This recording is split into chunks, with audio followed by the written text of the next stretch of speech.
Council में किन किन गुड्स पे, किन किन सर्विसेज पे टैक्स लगना है, उस पर चर्चा होती है, उस पर निर्णय होते हैं।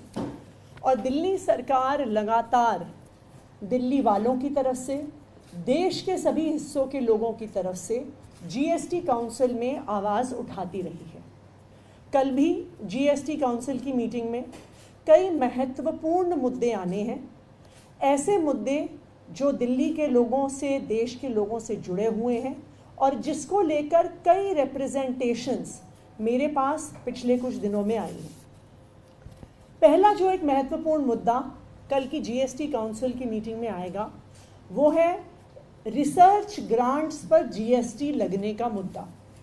जैसा कि आपको पता है, अगस्त के महीने में देश के कई बड़े शिक्षण संस्थानों को केंद्र सरकार की तरफ से जीएसटी ना देने की वजह से शो कॉज नोटिसेस आए। इन 6 संस्थानों को 220 करोड़ के टैक्स देने का नोटिस आया। इसमें आईआईटी दिल्ली, पंजाब यूनिवर्सिटी जैसे बड़े शिक्षण संस्थान भी शामिल थे। केंद्र सरकार का कहना था कि जो रिसर्च ग्रांट्स आईआईटी दिल्ली को मिली हैं, जो रिसर्च ग्रांट्स पंजाब यूनिवर्सिटी को मिली हैं, जो रिसर्च ग्रांट्स अन्य कॉलेजेस और यूनिवर्सिटीज़ को मिली हैं, 2017 से 2024 तक का जीएसटी उनको देना पड़ेगा। रिसर्च पर जीएसटी लगना बिल्कुल गलत है और दिल्ली सरकार उसका पुरजोर विरोध करती है। दुनिया में कोई ऐसा देश नहीं है जो रिसर्च ग्रांट पर जीएसटी लगाता हो। चाहे आप अमेरिका देखने जाइए, चाहे आप यूके में देखिए, कनाडा, चाइना, साउथ कोरिया, जो सारे डेवलप्ड कंट्रीज़ हैं, उनमें से कोई भी देश एजुकेशनल इंस्टीट्यूशंस को मिली हुई रिसर्च ग्रांट्स पर टैक्स नहीं लगाता है। क्यों नहीं लगता है इन सब देशों में रिसर्च ग्रांट्स पर टैक्स? क्योंकि रिसर्च को बिजनेस के तौर पे नहीं देखा जाता, रिसर्च को एक इन्वेस्टमेंट के तौर पे देखा जाता है। आज अगर आईआईटी दिल्ली में साइंस एंड टेक्नोलॉजी पे रिसर्च हो रही है, नैनो टेक्नोलॉजी पे रिसर्च हो रही है, बायोटेक्नोलॉजी पे रिसर्च हो रही है, नए प्रकार के कोडिंग प्रोग्राम्स बनाने पे रिसर्च हो रही है, मटेरियल साइंसेस पे रिसर्च हो रही है, किस तरीके से अच्छी सड़कें बन सकती हैं, किस तरीके से अच्छी गाड़ियां बन सकती हैं, किस तरीके से हायर स्पीड पे चलने वाले एयरक्राफ्ट्स बन सकते हैं। अगर ये सब रिसर्च आईआईटी दिल्ली में और अन्य शिक्षण संस्थाओं में हो रही है, ये आगे चलकर भारत के विकास में कंट्रीब्यूट करेगा। इनफैक्ट अगर आप आंकड़े देखने जाइए तो दिखेगा कि जिनको हम डेवलप्ड कंट्रीज मानते हैं, वो अपने जीडीपी में से एक अच्छा हिस्सा रिसर्च ग्रांट के तौर पे एजुकेशनल इंस्टीट्यूशंस को देते हैं। इजराइल 4.94% अपने जीडीपी का रिसर्च में लगाता है। जापान 3.82% अपने जीडीपी का रिसर्च में लगाता है। यूएसए 2.83% अपने जीडीपी का रिसर्च में लगाता है। जर्मनी 3.13% लगाता है। ब्राज़ील, जो खुद भी एक विकासशील देश है, 1.16% अपना जीडीपी रिसर्च में लगाता है। परंतु भारत, जो कहती है हमारी केंद्र सरकार कि हम विश्व गुरु बनने का प्रयास कर रहे हैं, भारत ने, भारतीय जनता पार्टी की केंद्र सरकार ने प्रधानमंत्री नरेंद्र मोदी जी के नेतृत्व में 2014 से लेके आज तक जो रिसर्च में पैसा दिया जाता है उसको घटा दिया। 2014 में 70,000 करोड़ बजट में एलोकेशन रिसर्च के लिए था, जो घटकर 35,000 करोड़ पर रह गया है। यानी 0.65% ऑफ द बजट, जो भी कम था, उससे भी आज घटकर मात्र 0.41% बजट हमारी सरकार रिसर्च पे लगाती है।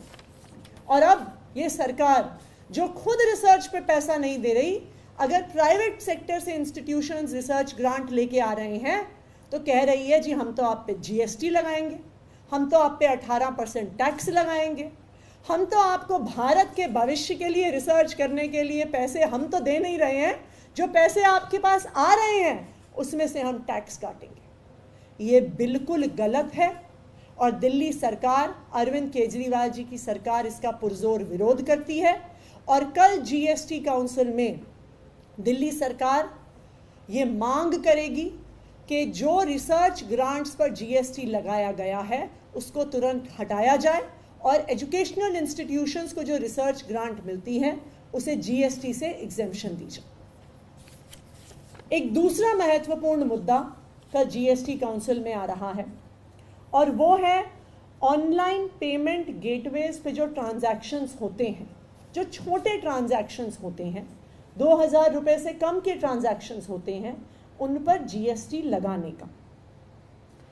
भारतीय जनता पार्टी शासित केंद्र सरकार और प्रधानमंत्री नरेंद्र मोदी जी लगातार अपने भाषणों में तो कहते आए हैं कि हम डिजिटल ट्रांजैक्शंस को प्रमोट कर रहे हैं, हम एक कैशलेस इकोनॉमी को प्रमोट कर रहे हैं, लेकिन इसका दोगलापन देखिए कि जीएसटी काउंसिल की मीटिंग में कल केंद्र सरकार एक प्रस्ताव लेकर आ रही है कि अभी तक जो 2000 रुपए से कम के ऑनलाइन ट्रांजैक्शंस होते थे उनको अभी तक जीएसटी से एग्जेम्पशन मिलता था। इसका मतलब क्या हुआ?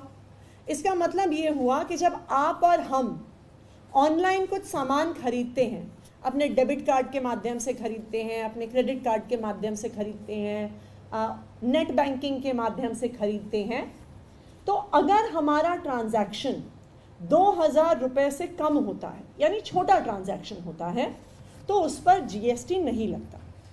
अगर 2000 रुपए से बड़ा ट्रांजैक्शन होता है तो उस पर 18% जीएसटी लगता है। केंद्र सरकार कल जीएसटी काउंसिल की मीटिंग में एक प्रस्ताव लेकर आ रही है कि जो भी ट्रांजैक्शंस पेमेंट गेटवेज के माध्यम से होते हैं, चाहे वो 2000 रुपए से कम क्यों ना हो, उन पर भी 18% जीएसटी लगाया जाएगा। इसका मतलब क्या हुआ? उदाहरण के तौर पे जब हम ऑनलाइन शॉपिंग करने जाते हैं और हम किसी दुकान के, किसी ब्रांड के वेबसाइट पे जाते हैं, हम कोई प्रोडक्ट चुनते हैं तो हम उसको क्लिक करके उसको कार्ट में डालते हैं। फिर जहाँ पे वो कार्ट होती है उसके बाद एक चेकआउट का ऑप्शन आता है, उस पर हम क्लिक करते हैं। जब हम चेकआउट के ऑप्शन पे क्लिक करते हैं तब हमें बहुत सारे पेमेंट ऑप्शंस आते हैं कि आप डेबिट कार्ड से कर सकते हैं, आप नेट बैंकिंग से कर सकते हैं, आप गूगल पे से कर सकते हैं, आप यूपीआई से कर सकते हैं। लेकिन ये जो सारे पेमेंट्स होते हैं वो किसी ना किसी पेमेंट गेटवे के माध्यम से होते हैं। फॉर एग्जाम्पल, वो रेजर पे के माध्यम से हो सकते हैं, वो सीसी एवेन्यू के माध्यम से हो सकते हैं, वो बिल डेस्क के माध्यम से हो सकते हैं। ऐसे कई पेमेंट गेटवेज हैं। तो आप जब भी ऑनलाइन शॉपिंग करते हैं तो आप जो भी पेमेंट कर रहे हैं वो पेमेंट गेटवेज के माध्यम से कर रहे होते हैं।